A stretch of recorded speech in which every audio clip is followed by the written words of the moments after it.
Next question देखेंगे mirror का, ठीक है, बहुत प्यारा अल्टीमेट क्वेश्चन है। An arrow 2.5 centimetre is placed at a distance of 25 centimetre from the diverging mirror. देखो अब इसमें क्या आ गया, मिरर कैसा है, डाइवर्जिंग, और focal length 20 centimetre. Find the nature, position and size of the image photo, मतलब इमेज के बारे में पता कर रहा है, ठीक है।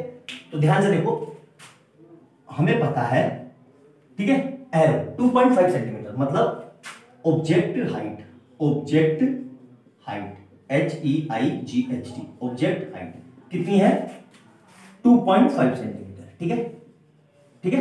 अब क्या कह रहा है, एट अ डिस्टेंस ऑफ, अब देखो object distance, object distance, object distance को किससे दिखाते हैं, U से।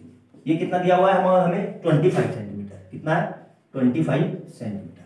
और कितना दिया हुआ है, फोकल लेंथ, फोकल लेंथ, ठीक है, फोकल लेंथ मतलब F दिया हुआ है, F कितना है हमारे पास 20 सेंटीमीटर, ठीक है, 20 सेंटीमीटर। अब हमसे क्या पूछ रहा है, हमसे पूछ रहा है V, मतलब इमेज की डिस्टेंस और इमेज की हाइट, ठीक है। डाटा लिख लिया करो, डाटा लिख लो, तो डाटा लिखने से क्वेश्चन समझ में आ जाते हैं हमें क्या किया जा रहा है, ठीक है। अब ध्यान से देखो, कैसा मिरर है, डाइवर्जिंग।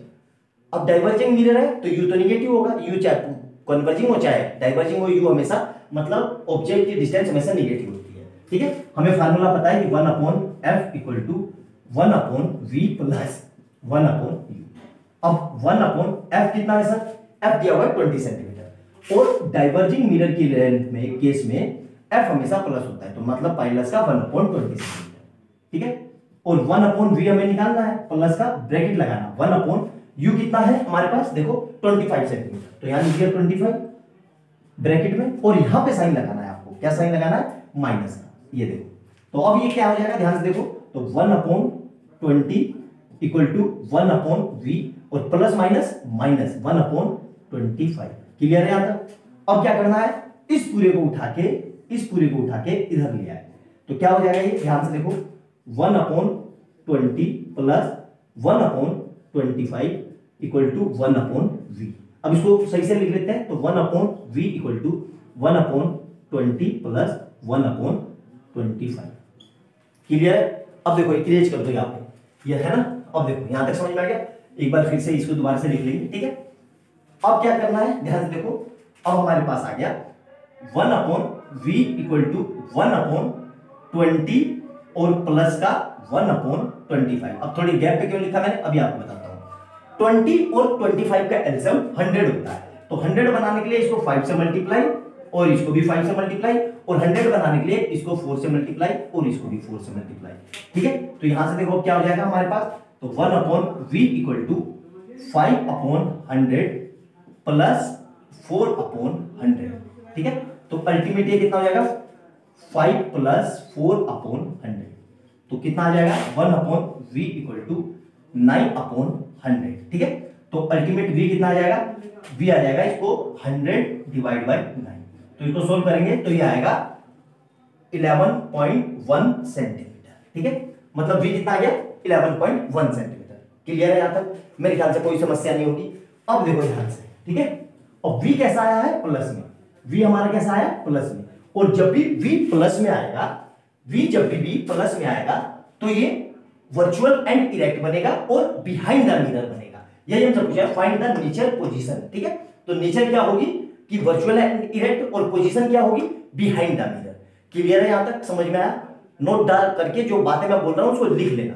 अब हमसे पूछ रहा है height and size of the image, मतलब h2। अब हमें पता है कि भाई h2 मैग्निफिकेशन क्या होता है, m equal to minus bracket के अंदर v/u और h2/h1, ठीक है। तो अल्टीमेट क्या हो जाएगा, मैं ये लिख सकता हूं h2/h1 equal to minus bracket के अंदर v/u। अब यहां पे वैल्यू रख दो, h2 तो हमें निकालना है, h1 कितना है 2.5 सेंटीमीटर।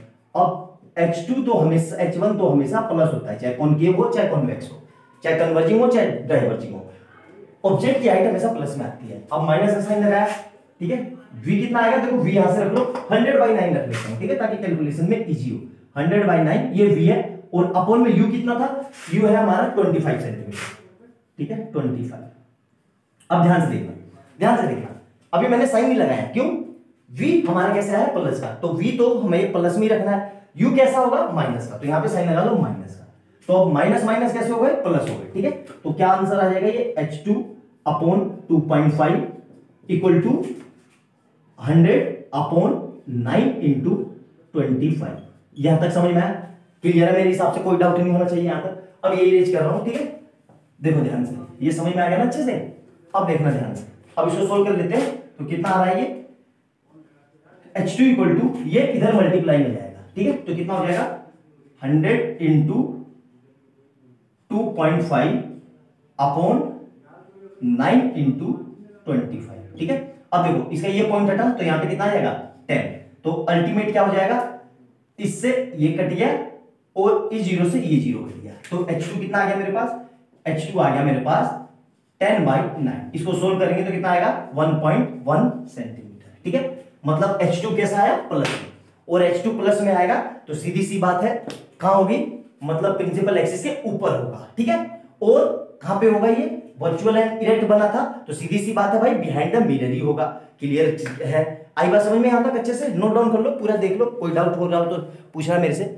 आया समझ में, यहां तक कैलकुलेशन सब अच्छे से क्लियर है, किसी भी तरह का कोई डाउट हो तो पूछना मेरे से, आराम से देख लो, दिख रहा है ना पूरा, एक एक स्टेप समझ में आ गया होगा आपको, नहीं भी समझ में आया तो दोबारा से पूछ लेना, ठीक है।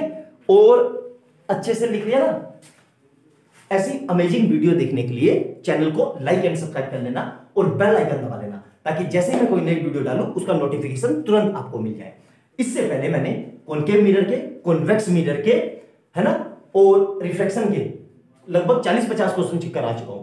चैनल पे जाना, प्लेलिस्ट खोलना, उसमें आराम से मिल जाएंगे। मेरा चैलेंज है, वो वीडियो देख लिया आपने तो आपको लाइफ में कभी भी कॉनकेव, कॉन्वेक्स मिरर या रिफ्लेक्शन में किसी तरह की कोई दिक्कत नहीं होगी। यार देखो आपकी छुट्टी है, अभी 300 दिन बाद के आपका एग्जाम है, डेली एक वीडियो को भी अगर 10-10 मिनट निकाल के देखते हो ना, तो 50 दिन में आपका इतना अच्छा से लाइफ हो जाएगा ना कि लाइफ में कभी आपको लाइफ में कोई प्रॉब्लम ही नहीं होगी, ठीक है। मिलते हैं अगली वीडियो में, बाय बाय दोस्तों। क्वेश्चन नंबर नेक्स्ट देखेंगे मिरर का, ठीक है, कैसे करेंगे ध्यान से समझेंगे। सबसे पहले वीडियो को पूरी देखना, स्किप मत करना, ठीक है। 10 मिनट की वीडियो है, 10 मिनट कोई बहुत बड़ा समय नहीं है आपके लिए, ठीक है। आप लोग स्किप करके देखते हो इसलिए समझ में नहीं आता, बिल्कुल अच्छे से देखना। मैं चैलेंज के साथ बोल सकता हूं मिरर के न्यूमेरिकल में आपको कभी लाइफ टाइम कोई प्रॉब्लम नहीं होगी, ठीक है। चलो वीडियो को स्टार्ट करते हैं। क्या कह रहा है, an object of height 1.2 metre is placed before a converging mirror. Sir ये कन्वर्जिंग मिरर क्या होता है, कन्वर्जिंग मिरर का मतलब होता है कॉनकेव मिरर, और डाइवर्जिंग का मतलब होता है कॉन्वेक्स मिरर। तो अल्टीमेट पता चल गया मिरर कैसा है, कन्वर्जिंग मिरर, और focal length 20 centimetre, so that a real image कैसे बन रही है, real is formed at a distance of 60 centimetre, ठीक है। हम क्या क्या दिया हुआ है यहां लिख लो, मतलब ऑब्जेक्ट की हाइट कितनी दी है 1.2 मीटर, ठीक है, और हमें क्या दिया हुआ है फोकल लेंथ एफ कितना दिया हुआ है हमारे पास 20 सेंटीमीटर, ठीक है, और v कितना दिया हुआ है, क्योंकि ऑब्जेक्ट है वो इमेज है तो 60 सेंटीमीटर, ठीक है। और हमने क्या निकालना है, हमें u निकालना है और हमें h2 निकालना है। पहले ये डाटा लिख लो, ठीक है, डाटा लिख लो क्या क्या निकालना है, फिर हम फार्मूले के बारे में सोचेंगे।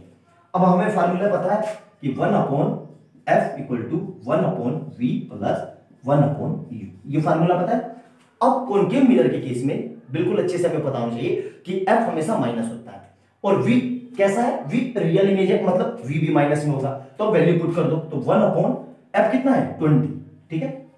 अब यहां पे 20 रखा तो यहां पे साइन लगाएंगे, माइनस कर देंगे, ठीक है, और इज इक्वल टू क्या होगा यहां पे 1/v कितना है 60, और v कैसा है रियल है, तो मतलब ये भी माइनस में होगा, तो माइनस का साइन लगा दिया, और u तो हमें निकालना है, तो प्लस का 1/u ऐसे ही, ठीक है।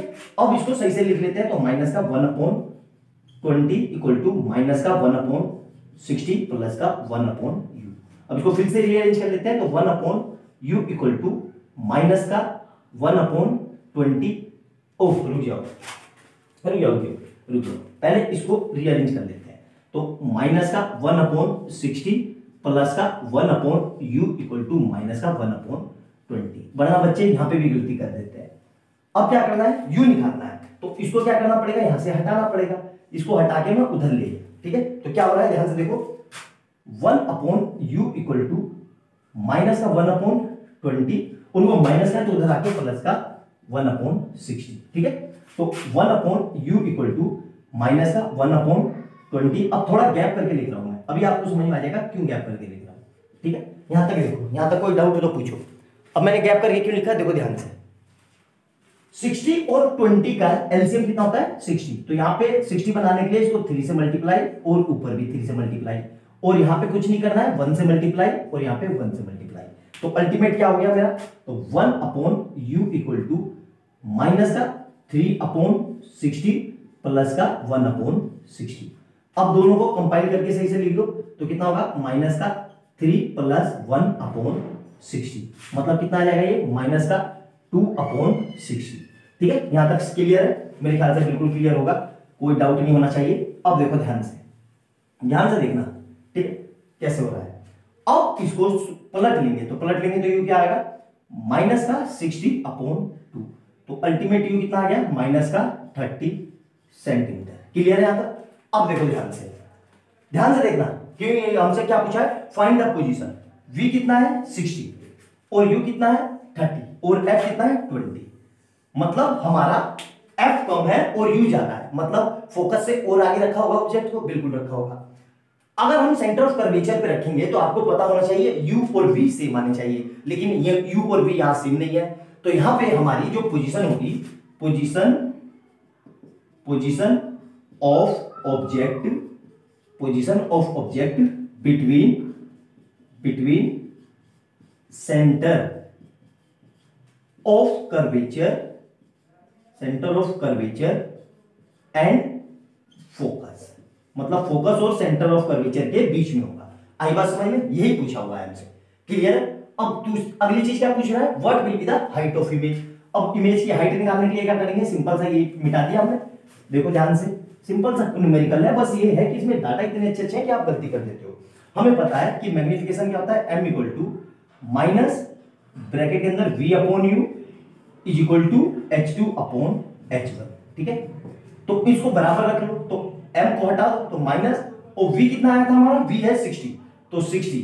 अब देखो रियल है तो माइनस के साइन लगाएंगे, तो माइनस का 60, और अपॉन में u कितना आया था, u हमारा आया था माइनस का 30। यहां तक क्लियर है, ये ब्रैकेट बंद कर लो। और h2 कितना है पता नहीं सर, निकालना है, और h1 कितना है, ये रहा 1.2 मीटर। अब इसको चेंज नहीं करेंगे, क्यों, क्योंकि ये तो रेशियो है, कट जाएगा, तो वहीं से आंसर आ जाएगा। तो देखो इससे ये कट गया, और 32 जा कितना हो गया 60, तो अल्टीमेट हमारा h2 कितना आ जाएगा, h2 equal to minus 2 into 1.2, तो अल्टीमेट h2 कितना आ गया, h2 इक्वल टू माइनस का 2.4 मीटर। अब देखो जब भी h2 माइनस में आएगा तो ये बिहाइंड द प्रिंसिपल एक्सिस होगा, मतलब प्रिंसिपल एक्सिस के नीचे होगा, और यहां से भी पता चल गया रियल इमेज है तो प्रिंसिपल एक्सिस के नीचे है। आई बात समझ में, बहुत अच्छा, बहुत प्यारा न्यूमेरिकल है, समझ में आ गया। नोट डाउन कर लो, पूरा देख लो, दिख रहा है कि नहीं, हाँ बिल्कुल दिख रहा है अच्छे से। ठीक है, तो वीडियो अच्छी लगे तो लाइक एंड सब्सक्राइब कर देना, और बेल आइकन दबा देना कि जैसे ही मैं कोई नई वीडियो डालूं उसका नोटिफिकेशन आपके पास तुरंत आ जाए। इससे पहले मैंने कॉन्वेक्स, कॉनकेव मिरर के और रिफ्लेक्शन के लगभग 40 क्वेश्चन करवा चुका हूं। चैनल पे जाना, प्लेलिस्ट में देखना, आपको सारे न्यूमेरिकल मिल जाएंगे। मैं चैलेंज के साथ बोल सकता हूं, इतने अच्छे और इतने अच्छे वैरायटी के न्यूमेरिकल किसी ने भी नहीं करवा रखे होंगे। आई बात समझ में। मिलते हैं अगली वीडियो में, और कमेंट सेक्शन में बताना आपको समझ में आ रहा है कि नहीं। ठीक है, बाय बाय दोस्तों। और चैनल पे पहली बार आए हो तो प्लीज लाइक एंड सब्सक्राइब कर लिया करो यार, और बेल आइकन दबा लेना, ताकि जैसे मैं कोई नई वीडियो डालूं उसका नोटिफिकेशन आपके पास तुरंत आ जाए। आई बात समझ में, बाय बाय।